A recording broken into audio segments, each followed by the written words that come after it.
Dans la réalité, il y a beaucoup de choses qui n'ont pas changé encore. Il y a encore des personnes qui prennent en otage des systèmes judiciaires, des systèmes policiers, les systèmes et autres pour leur propre intérêt personnel.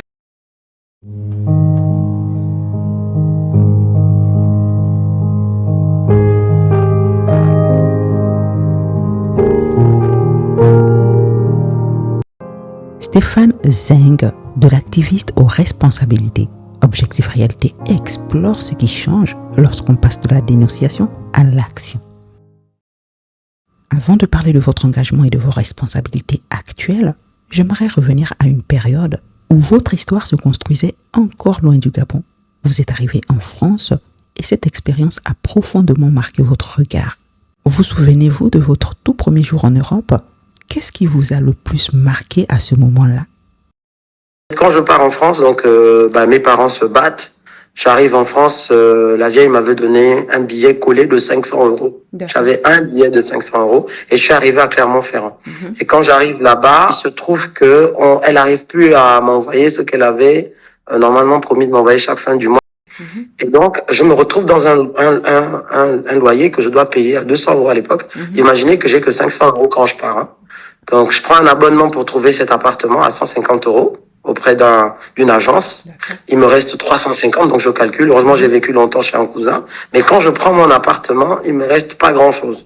Peut-être 200 euros. Donc, en tout cas, bref, je prends l'appart et la première semaine, j'ai rien. J'arrive en hiver, j'ai rien à manger. Littéralement, je n'ai pas de quoi me couvrir surtout. Et ce soir-là, j'ai pleuré. J'ai pleuré dans ma chambre. J'avais une radio et l'ordinateur que la vieille m'avait acheté parce que j'avais fait IAI. Donc j'étais allé avec mon ordinateur fixe en France. J'ai voyagé avec.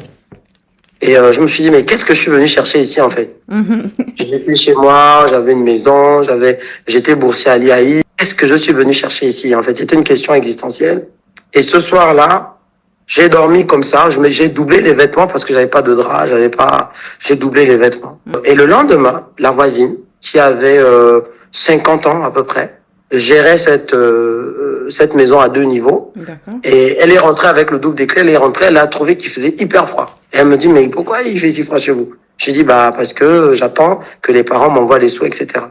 Elle est partie, elle est sortie, elle est revenue avec des draps.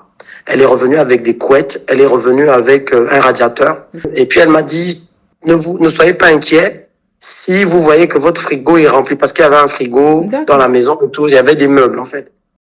Et vous voyez, le fait que j'ai eu ce passage à vide la veille, en fait, quand vous pleurez comme ça, c'est une sorte de prière. Et vous voyez une réponse sortie de nulle part, qui vient vous consolider en fait que, en fait, t'es pas perdu, t'inquiète pas. Il y a comme un plan que tu maîtrises pas, tu peux pas tout comprendre. Et c'est ça qui a marqué en fait un changement radical dans ma manière de vivre la France. J'ai pas vécu la France de boursier, j'ai pas vécu la France de riche, j'ai vécu une France où il fallait se battre. Avec le temps, vous allez pourtant passer de l'observation à la prise de parole. À un moment donné, rester spectateur ne suffit plus. À quel moment vous êtes-vous dit, il faut que je prenne la parole?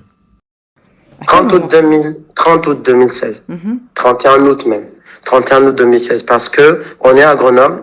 On a un couple ami de Grenoble, Armel et Bijou, que je salue, qui ont perdu quelqu'un. Et à partir de ce moment, ça nous a touchés, nous, déjà dans notre communauté grenobloise, et encore qu'on était déjà touchés par l'événement tel qu'il se produisait, parce qu'on était impliqués, on voulait le changement. Donc, l'un dans l'autre a fait qu'à un moment donné, j'étais chez moi, je dis bon, voilà. Déjà, on a organisé des marches à Grenoble. Et puis, un jour, j'ai pris mon téléphone, j'ai commencé par l'hymne national, en fait.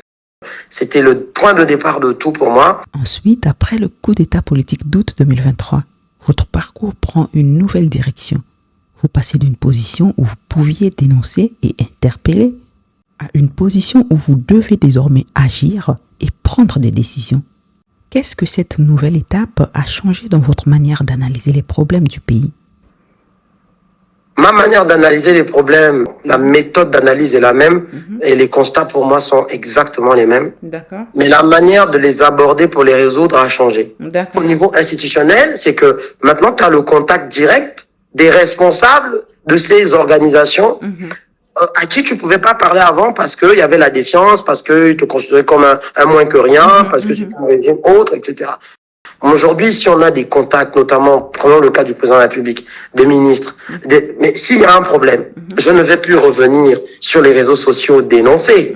Je vais directement saisir l'autorité en question en ayant pris tous les contours parce que c'est quand même une autorité, il y a des règles, et puis lui expliquer une situation. C'est pas obligé qu'on voit ce que j'ai fait là-dessus. Parce que l'objectif n'est pas de venir dire, ah, voici ce que j'ai fait. Je trouve ça, j'ai jamais aimé ça, je trouve ça, je vois pas l'intérêt.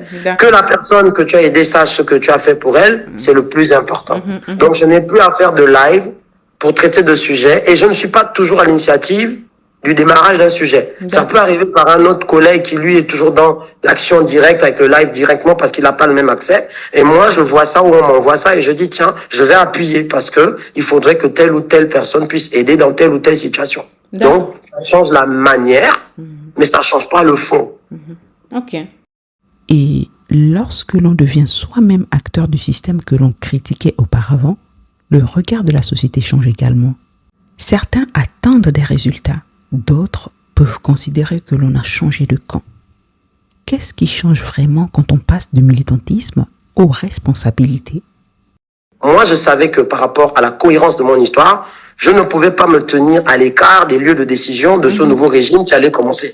Mais quel que soit ce que les gens allaient penser de ça, et je comprends, moi, je savais ça parce que c'est mon parcours, c'est mon histoire, c'est pas l'histoire de quelqu'un. Et je sais qui je suis. Je sais que je ne me perdrai pas là-dedans. Je ne serai pas un gars qui sera dans les vols, les frappes que j'ai dénoncées. Je me connais. Donc, j'ai choisi de rentrer et d'accepter la main tendue du président en connaissance de cause.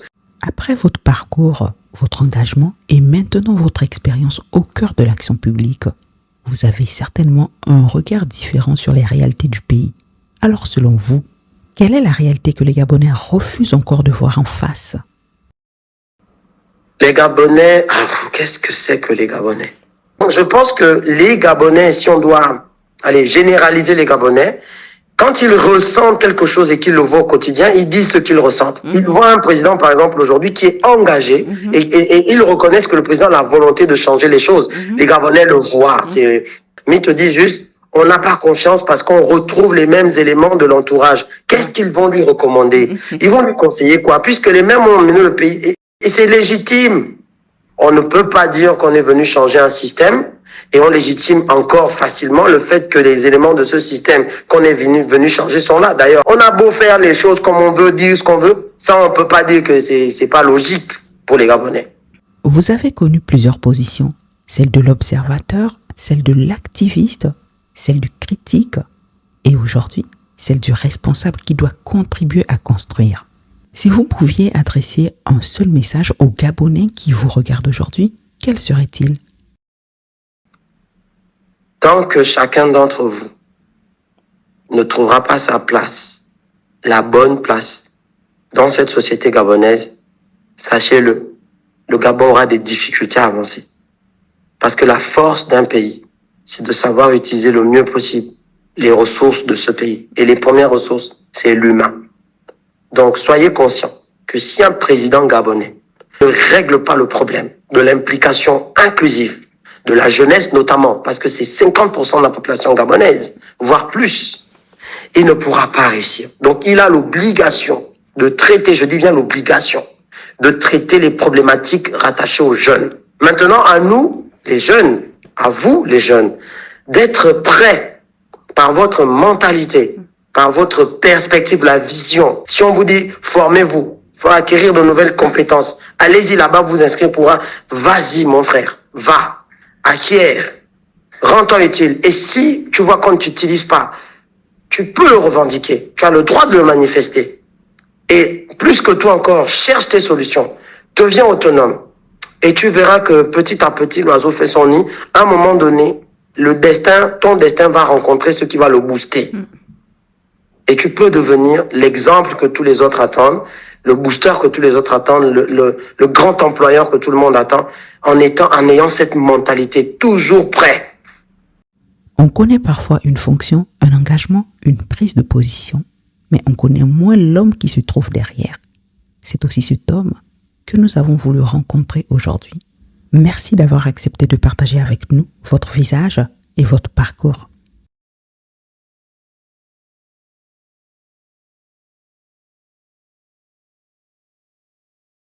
arrête. Les choses sont en train de changer, arrête, tu es de mauvaise foi.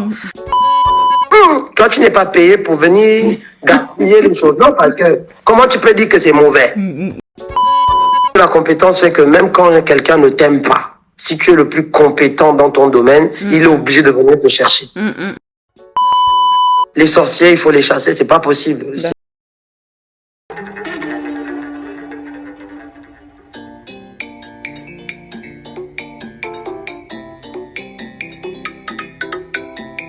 Yo yo yo,